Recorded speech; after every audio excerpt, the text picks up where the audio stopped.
mis de côté les agences d'archi. Peut-être que toi, tu pourras dire l'inverse. Voilà. Il me semble qu'à un moment donné, tu m'avais parlé de CE2. Oui. En fait, pourquoi?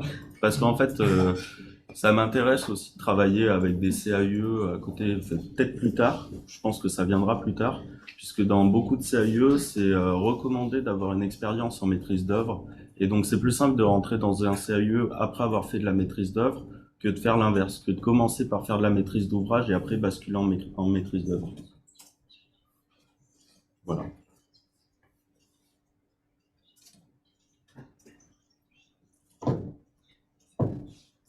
Bon. Je vais juste peut-être rebondir sur quelque chose qu'Emile a énorme. C'était ta question de l'esthétique du laisser-faire. Tu peux développer un petit peu, il me semble que c'est intéressant. Moi, ce que j'appelle l'esthétique du laisser-faire, c'est vraiment laisser toutes les dynamiques pionnières prendre place et qui viennent créer un paysage qui peut s'articuler avec le paysage de la friche.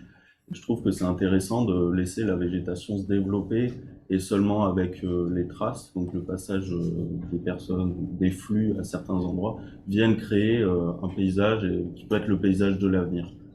C'est ces éléments-là qui, je trouve que c'est important dans la profession de faire comprendre cette esthétique que l'on peut avoir auprès des maîtrises d'ouvrage ou des pouvoirs publics, leur faire comprendre que le paysage, c'est pas forcément quelque chose de créé de toutes pièces, mais ça peut simplement être un lieu qui vit et un lieu qui se développe par lui-même. Voilà. En fait, tu te rapproches de Gilles Clément. Hein, oui, c'est ça, mais je ne prétends pas être Gilles Clément encore. Le futur Gilles Clément. Ouais, je pense qu'il y en aura d'autres avant moi. On a tout ça. C'est bon à l'intérieur de Potentiel. Allez, c'est qui poursuit du coup? Attends, tu prends une chaise musicale? Ouais, je suis désolée. Par contre, j'ai aucune idée de comment. Donne-moi ta clé. Tac.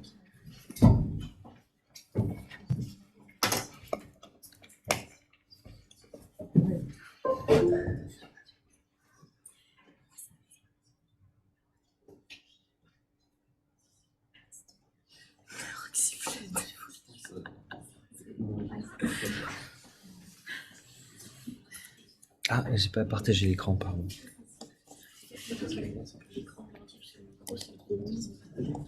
De quoi? Ah. De quoi? Ouais, je me suis dit que ça faisait pas de mal. Bonjour à tous. Je m'appelle Roxane. Je vais pas vous parler de ma pratique pro actuelle, j'y viendrai à la fin. Je vais d'abord vous parler du TPER, en fait. Et moi, mon TPER, en fait, je l'avais fait sur comment esquisser une pédagogie d'observation du paysage qui était basée sur les processus créatifs des surréalistes, et du coup du mouvement artistique surréaliste.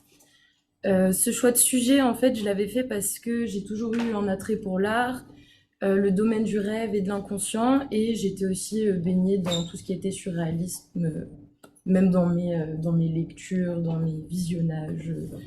J'étais vraiment obsédée par les surréalistes, et du coup, j'avais envie d'explorer le lien qui pouvait être fait entre ce qui me passionnait et aussi ce que j'étais en train d'étudier. Et on avait aussi eu un cours notamment qui s'appelait « Regarder, représenter, créer », où on avait dû exprimer une vision d'un paysage en empruntant les codes de représentation des surréalistes. Et du coup, je m'étais dit que c'était une piste qui pouvait être approfondie et explorée. J'essaye d'aller rapidement, mais il y a quelque chose qui m'avait plus touchée, c'était une expérience surréaliste du paysage martiniquais par un petit groupe de surréalistes qui sont d'ailleurs les lanceurs du mouvement, donc comme André Breton, qui en fait, pendant la Seconde Guerre mondiale, ont cherché à s'exiler aux États-Unis et qui se sont retrouvés en Martinique et qui du coup se sont retrouvés devant un paysage qui pour eux était déjà surréaliste, donc par les couleurs, par les textures et le côté des paysans. Et de là, on est né des poèmes, des dialogues spontanés, des peintures, des écrits. Et en fait, j'ai analysé tout ça pour créer en fait ma pédagogie et mon expérience à moi, en fait. Et du coup, en gros, ce qu'ils ont fait, c'est qu'ils faisaient des itinéraires. Ah oui, pardon. Et en gros, dans le surréalisme, c'est très codé, le surréalisme, c'est pas si farfelu que ça. Et en gros, ils ont beaucoup de processus créatifs. Donc, par exemple, on a le cadavre exquis, je sais pas si vous voyez ce que c'est, mais ça vient des surréalistes.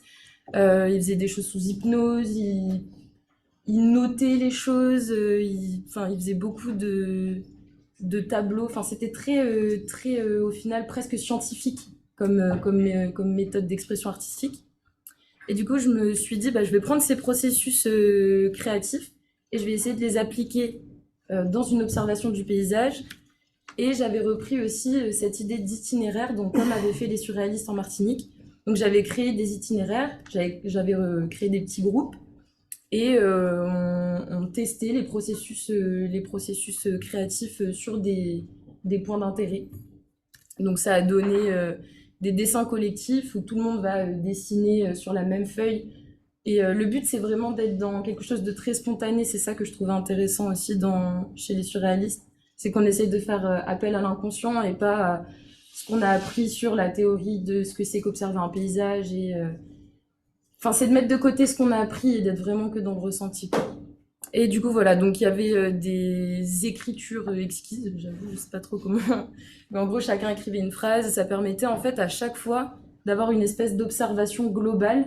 Et même les personnes elles-mêmes se rendaient compte de choses qu'elles ressentaient alors que en temps normal, elles auraient juste dit qu'il y avait une falaise rocheuse de tel type de roche et tout ça. Et là, elles étaient juste, ça gratte, ça, je sais pas, ça tranche. Enfin, c'était très, très, très intéressant. Et ça permettait aussi de s'exprimer de manière plus simple. Bon, il y en a que ça bloque aussi, hein, mais en général, c'était assez libre. Et qu'est-ce que je voulais dire là-dessus? Ah oui, et que du coup, ça m'avait permis de me rendre compte qu'en fait, c'était pas forcément que pour de la pédagogie scolaire, et que ça pouvait aussi s'étendre à des visites de sites. Par exemple, quand on est quand on veut faire visiter un lieu à des personnes qui n'ont pas le vocabulaire paysager, ni les connaissances, ni que ce soit en sensible ou en technique, hein, ça peut être un moyen de les faire se délivrer et nous donner des informations sur leur ressenti par rapport au lieu, à leur environnement, au paysage, de manière un peu détournée et ludique. Voilà, donc c'était un peu mes conclusions. Et ensuite, pour mon PFE, donc moi j'ai un profil particulier, j'ai fait 2 PFE, dont un que du coup, on vous a parlé tout à l'heure de ce 5 juin, on ne peut pas passer en soutenance. Moi c'était là que du coup ça avait coincé. Donc peut-être vous expliquer ça. En gros, pourquoi ça a coincé? Parce qu'avec le recul, donc mes 2 PFE, ça a été les 2 mêmes galères. Hein. Donc en gros, mon problème, ça a été de toujours trop intellectualiser. Donc en vrai, je voulais absolument refaire presque un TPER, mais je me suis presque plus heurtée au site quand j'étais en TPER que quand j'étais en PFE. Et du coup, c'est ça qui m'a bloquée. Heurtée. Confrontée, ouais, plutôt. Ouais. Au terrain, la confrontation au terrain. Ouais, de juste aller sur site, quoi.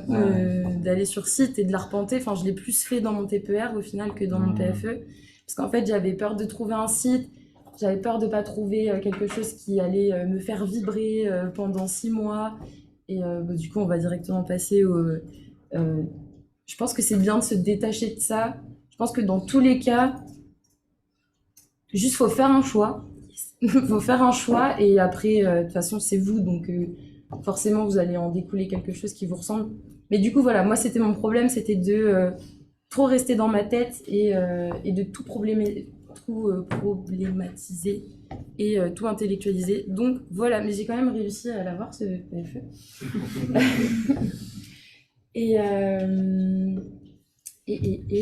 Et du coup, ma grande question, c'était de comment développer une méthode de projet qui était basée sur celle de l'utopie contemporaine. Parce que du coup, l'utopie contemporaine,